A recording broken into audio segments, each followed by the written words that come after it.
What's up guys, I'm Dean and welcome back to my channel. I have finally watched Eternals, Marvel's latest movie, and I have some thoughts and I'm going to tell you them whether you want to hear them or not. But before we start talking about the movie, I'll do a spoiler-free section and then a nice big warning where I'll give you all the spoilers and all my thoughts on different characters and so on and so forth. And secondly, please can you just give this video a thumbs up because I put work into these and that would mean a lot to me, and comment and subscribe, all that lovely stuff. I want to hear your thoughts on this movie too and whether you thought the critics were right. Let's jump into it. So it is quite interesting because the Eternals has now gotten a reputation for not being liked by critics, with something now like I think it's on 50% on Rotten Tomatoes at the moment, which is a big drop off. And do I think that was deserved? No, I don't think that was deserved in any way, shape or form. It's definitely not the worst Marvel movie, but I understand where quite a lot of these criticisms are coming from. If we talk about generalisations, non-spoilers, this movie has wonderful character work and absolutely phenomenal performances. All these characters work together so well, they're all so interesting. The writing for these characters was so in-depth and so fascinating to me, and that was the real highlight for me. But I understand where people are coming from when they think the movie is trying to do too much, and the world building isn't entirely there, and the story is quite complex. I wouldn't call this movie bloated or overstuffed. I wouldn't go that far. Just I think they tried to. I think the main issue with the movie is the world building isn't up to scratch with something like Guardians of the Galaxy, where the world building is phenomenal. I wouldn't say the world building is like that. The world building is my main issue here, because everything else I think really works. There's some good action, amazing characters, but brilliant performances. Of course, it looks great. It's a really beautiful movie. Music's great, all that sort of thing.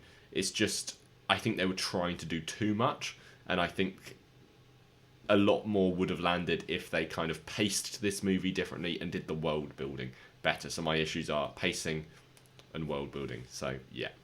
Another complaint I would have is that the third act is pretty underwhelming, but we will get to that later. That being said, though, like I said, I did really like it. I've mentioned the characters and the performances already, and it's a really brilliantly beautiful movie. It's brilliantly shot, and I love all the costumes the Eternals wear and all that kind of thing, and I think the cast is wonderfully diverse. I also really appreciated that. Another highlight for me would be the sense of duty and the moral code around these Eternals, and them struggling with this and them questioning this. Something I always enjoy about superheroes is their moral code and them questioning it and their sense of duty. And I think Eternals tackles this idea perhaps better than any other MCU movie, because I think of that as a very like Superman and Batman style thing, not something you see a lot of in the MCU, and I think this movie handles that brilliantly. Might be my highlight.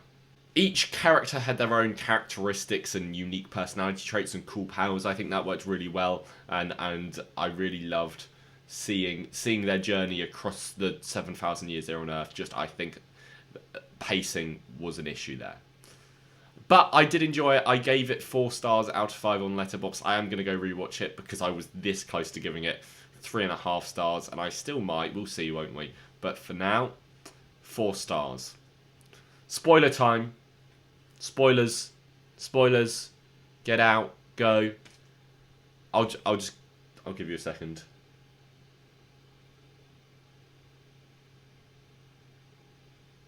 Okay, now we're out of the spoiler section. I think the Icarus twist worked brilliantly. That was a highlight for the movie for me.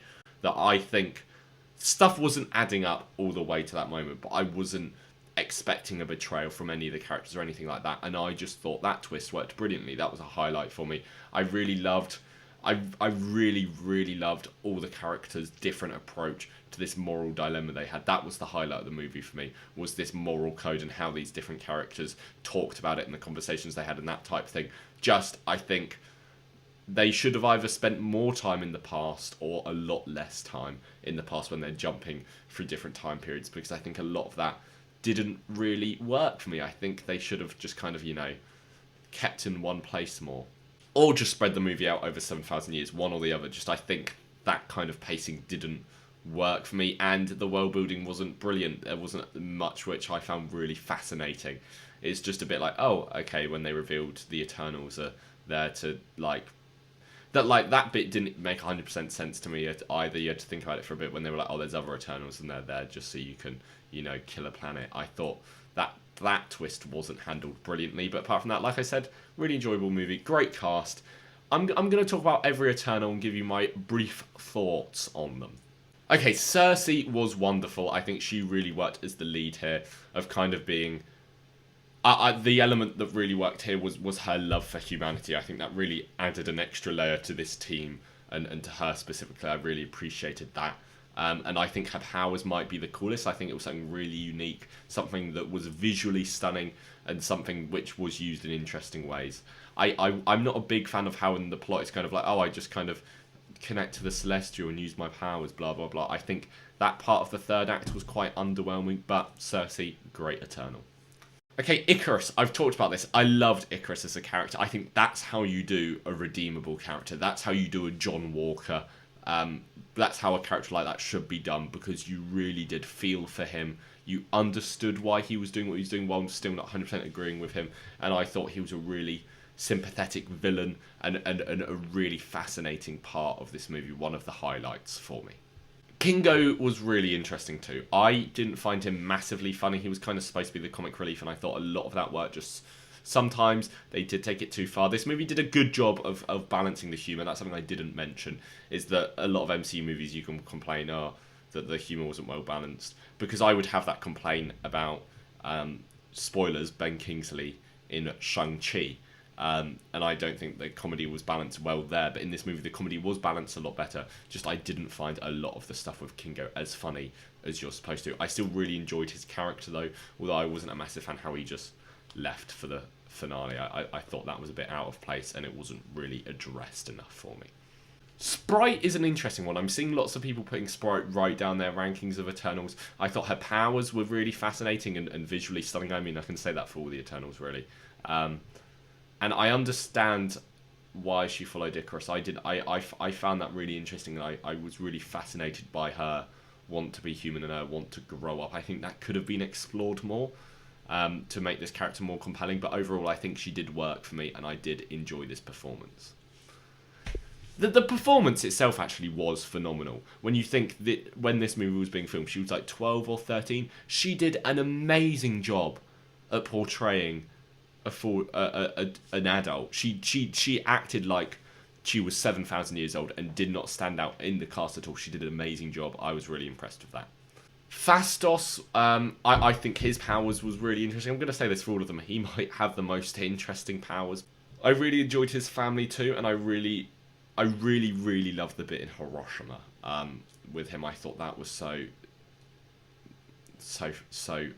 fascinating and endearing to his character in a way. And you did really feel sympathetic to this guy, and I think that was one of the moments where the moral code and this moral conflict within the heart of the movie, where that really stood out for me, so I did really enjoy that. We then have MAKKARI, absolutely amazing. The performance was so sweet. I just love that they put an actress in with who is deaf, and they never address it, and they just go, oh, yeah, this is a part of the superpowered immortal team. That's just how they roll, and I think that was really fascinating, and I think the character was done really well. The super speed looked amazing. That was great use of super speed. Some of the best I've seen in a long time, to be honest. I'm not a massive fan of the slow-mo stuff a lot of the time, so I'm glad they didn't do any of that. I thought that was a phenomenal part of this. She was great and just really charming and charismatic, and I'm really looking forward to seeing more of her. Druig is a weird one for me. I really would have liked to see more of his cult explored and that kind of thing. Because I thought his approach to this moral dilemma was really fascinating too, and I would have liked to see more of that.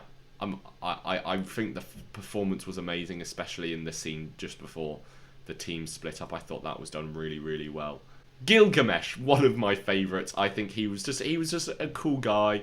I liked his pie. I liked the kind of jokes around him, and I really loved him and Thena's friendship. I thought that was a brilliant part of this movie. And speaking of Thena, I really liked her kind of struggle in this movie. I liked her fighting with her mind and that kind of element of it. I would have liked to see more of her, because I don't think we quite got enough for me to form a full opinion. And finally, Ajax. I loved Ajax from what we saw of her. I really loved the scene she had with Richard Madden, Icarus, when she dies. I thought that was done wonderfully. I'm not complaining that we didn't see a lot of her because it worked for the movie, just I can't really give a full opinion because we didn't see loads of it. But yeah, I really enjoyed Kit Harington too, and I'm really excited to see him as the Black Knight, and I'm looking forward to seeing him hang out with Blade, and I'm looking forward to Harry Styles as Eros and what they're doing with that, and Pip the Troll. There were some really fascinating moments in there, but I'll probably make TikToks about that at some point. I'd just like to thank you all for watching. Please remember to like, comment, and subscribe. Let me know what you thought of my review. Let me know if you agree or how I can, shake these up in the future. And that's everything. Thank you for watching, and I'll see you next time. Bye.